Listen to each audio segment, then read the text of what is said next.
Hi, this is Matt Duborg. I'm the co host of our weekly fireside chat, covering all Flames news and all that. And you may know me also on Calgary Puck as Cage Great.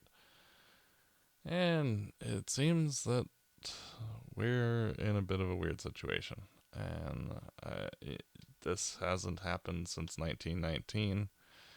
And everybody's kind of shocked and bewildered at exactly what to do. And we've been getting so much bad news repeatedly over the last few weeks that it's just been hard to even cope and deal with any of it, just because it's just wave after wave of just awfulness. And like even on the local level, like having Ken King pass away like that, it's just another really negative thing to happen. And it's like, can we get some good news, please? Uh, and yeah, it's just, you know, sometimes life is like this, though.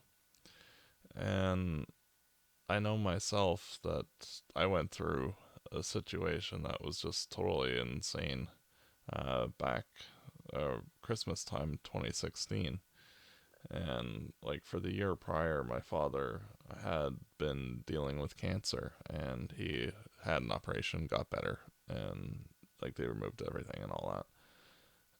And unfortunately, a few cells had metastasized to his brain, and we didn't know that. And everything seemed fine until about a week before Christmas. And so, because everybody's on holidays, you just, you know, and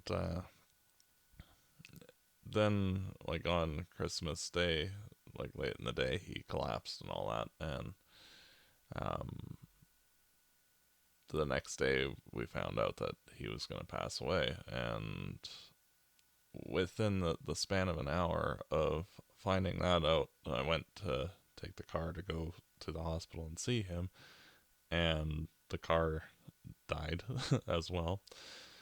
And uh, the secondary house that my parents owned, that we had just finished renovating and were getting ready to sell, and when he got sick in the first place, flooded out entirely. And yeah, and I had to deal with all of that all at once. And you know, up until that point in my life, like I had never had to.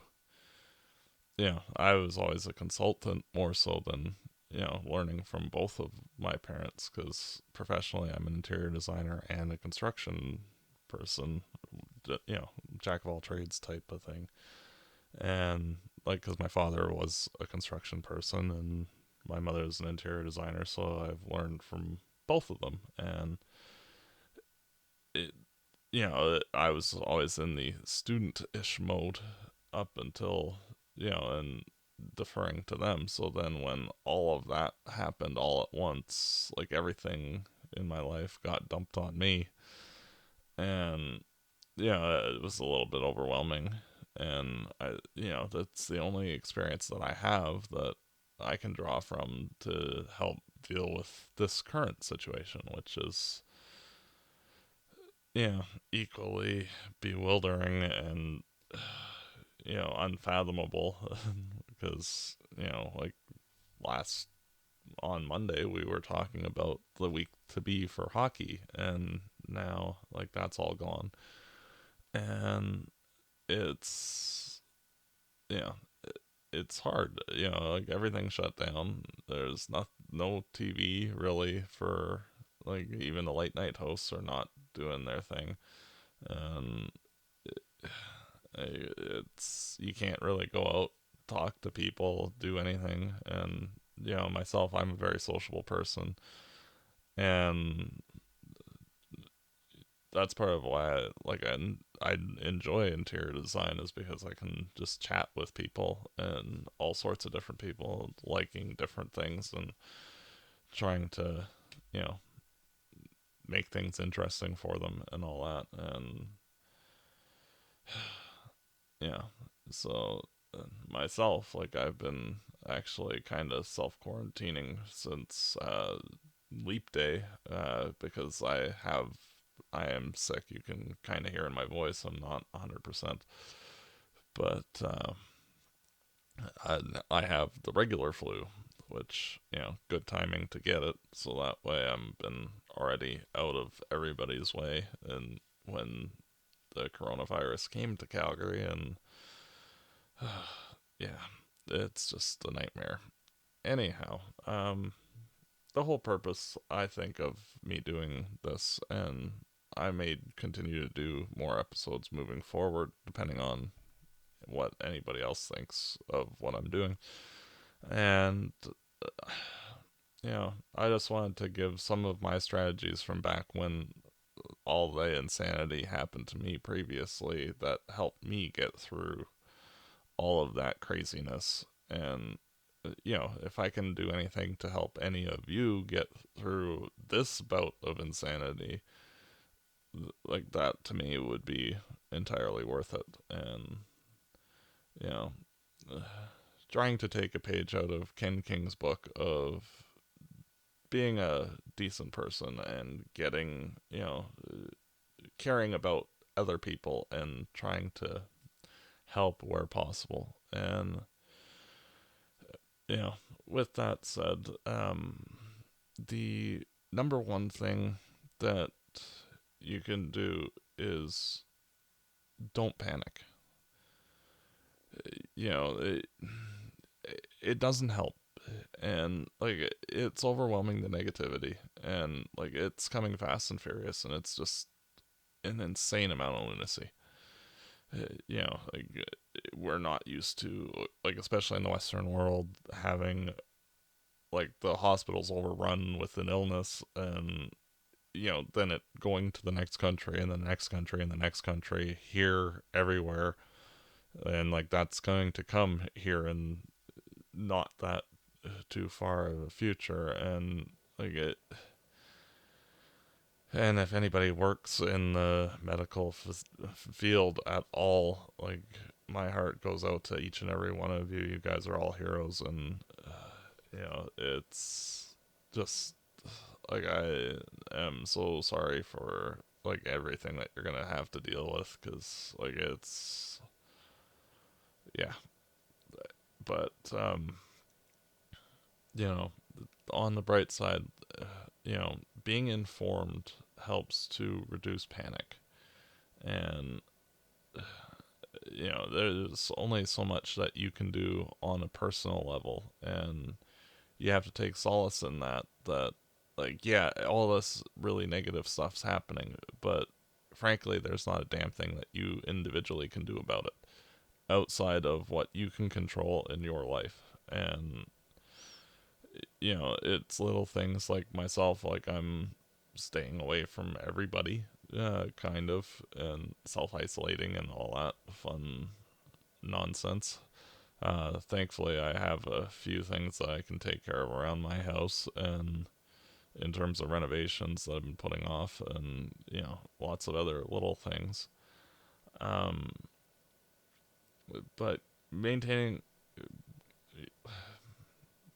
trying to keep informed of what's happening, like keeping track of, like, how bad is the situation in Calgary, and or wherever that you live, that helps. Um, and understanding what exactly you're dealing with. And like I remember reading one study that um, taking vitamin D pills helps to prevent getting respiratory ailments, and whether that's effective for this or not, I don't know. Yeah, nobody really knows because this is so new. And similarly with taking zinc, I've heard from my own research that that helps to tear apart cell walls, and like that is all that you would need is like a multivitamin, that kind of thing. Um, helps to tear apart the cell walls of viruses. So that, uh, you know, those are some things that I've been doing. And washing your hands, because the soap, like if you've ever had to do the dishes, the soap actually breaks down the fat, and that's why you use the soap, is to help break it down so it washes off. And viruses are made up of fat as a layer, the outer layer of it, so it just rips the cells right open, and then the soap just, like it does with your dishes, takes it right down the drain, and you don't have to worry about it. So that's why, like, everybody's been saying wash your hands, because that's like the single best thing to prevent anything. Um, and beyond that, like, just keeping a distance. Working in construction, like, I have like one of those N95 masks, respirator masks. So I've been using that one the couple of times that I've had to go to the grocery store, and it might not help, but I figure any little thing that can help prevent, or prevent me from getting it, or me passing anything on to anybody else.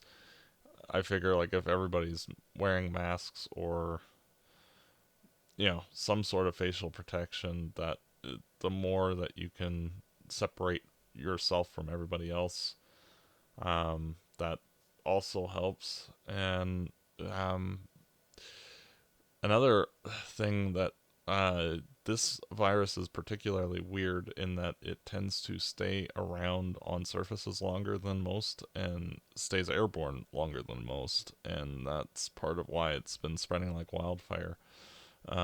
So, like, when I've been going to the grocery store, I've been literally opening all the packages and just dumping it into some clean laundry hampers, and then sorting it out after I wash my hands and all that. Or just, soap, water, and a cloth, and wiping down whatever packaging. Or, like, I've even been washing the fruit with soap and water and all that, because, anything that can help, basically. And it's been, a new experience, that's for sure. But I figure any little thing that can help, because, you don't, like, in myself, like, I'm 34, and um, like, I know, like, if I catch it, that more or less I'll be fine. It'll probably have bad pneumonia or something, and probably some lung damage, but like, I'll probably live through it. So and I'm sure that a lot of young people are kind of like, oh well, it's not, it's not like people my age are dying. And that is one characteristic that separates this from the Spanish flu back in 1919, where everybody's immune system was just overreacting to the H1N1 back then. And that's why, like, most of the fatalities were actually 20-year-olds instead of, which, coming off of World War I, gee, you made it through the war, here's the flu to kill you. um like, just ridiculously awful. But, and the thing is that, like, you know my mother is still in my life, so, like, I don't want her to get sick from it, because she's over 60. And that it seems that anybody over the age of 60 is, particularly susceptible to this. So, it's just a little bit of nuisance for us, I guess, the younger people, to try and prevent anybody, because I don't think anybody wants to see their relatives die from this. Um, like, it's just awful if, you know, we start seeing people losing 3, 4, 5, 6 family members just from this thing. Like, that's like, clearly just awful. And, like, I've always viewed of taking preventative measures and first, and then going forward. Um, yeah, and yeah. Um, the second thing that I view as being most important in this is to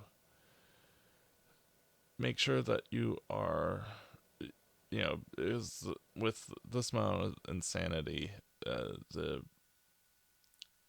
it's easy to get overwhelmed emotionally, fatigued emotionally. Like it's just awful, and you know, there's not a single person out there that's not having the same problem as you. And it's one of those where you realize that you're not alone, even though you're stuck in your house, because everybody's going through the exact same thing. But you also have to reward yourself with things that you enjoy doing, and that was what kept me sane back when like everything was going wrong in my life back in 2016, 2017. And you just have to take every day, day by day, hour by hour, and just try to accentuate whatever positives that are going on in your life as best as you can. Like, you can't control the insanity. You can't. It's chaos. But what you can control is how you are doing. And, like if you need to talk to somebody, there are plenty of people that, talk to your friends, FaceTime them.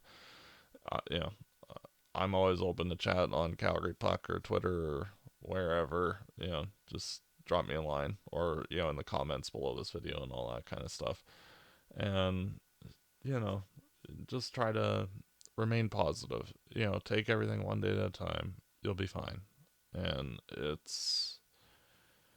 yeah, it's just insanity. And we as a society have never had to deal with this. And, there's not much you can do. It's just you have to be patient. And it will, they'll work on like vaccines and like other mitigation things and at all the things that all the scientists usually do to figure things like this out. It's just that everybody kind of like they weren't prepared. And yeah, because the last time anything like this happened was over 100 years ago.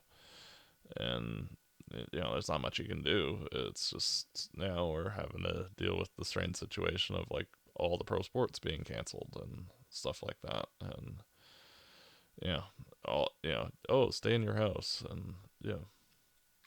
um Another thing that I'd recommend is if there's something that uh you'd like to take up, like like if there's a blog that you've been wanting to do or a writing project that you've been wanting to do or whatever, learn a guitar, whatever, it doesn't matter. You got some free time, so it's might as well put it to good use instead of just sitting there vegging out on some video games. Like, I probably might at some points, but uh, it's this is just such a bizarre situation. And you know um and just take everything one day at a time and just try to stay positive. Like it like I threw myself back then into like doing our show, and like watching the hockey games and just trying to focus on that because like everything else in my life was going just absolutely insane. Like even shortly thereafter, our furnace actually shut down entirely, so like I had to deal with that too. And like it was just like one thing after another, after another, after another, after another, after another, and just yeah. So and you just have to accentuate the positives when you can get them. And yeah, and you know it's it is what it is. Like there's nothing really that anybody can do about it other than ride out the storm. And with that, in the comments below, like if you want me to do a follow up show or shows, whatever, uh, I'm fairly knowledgeable about a lot of different subjects. So like movies, TV shows, music, you name it, like anything, video games. Like I have a wide range of knowledge. I suffered a concussion in my 20s, and like wasn't able to exercise for like, years. And like for almost a year I couldn't even, like, I had a hard time with just daylight even, and so I was just stuck in my room watching movies basic and TV shows all day. So like I have an extremely large knowledge of, you know, movies and TV shows like right back from the dawn of those mediums forward. So yeah, like I can always give good recommendations for anything that you might be interested in, and style wise and all that kind of stuff, because each genre has some really good movies, and even stuff that's older, even that, like, I find that storytelling from previous generations was better than a lot of the current stuff, but of course the graphics are not anywhere near as good. So yeah, with that, just try and stay happy, accentuate the positive, and have a nice day, and probably I'll chat with you soon. Bye.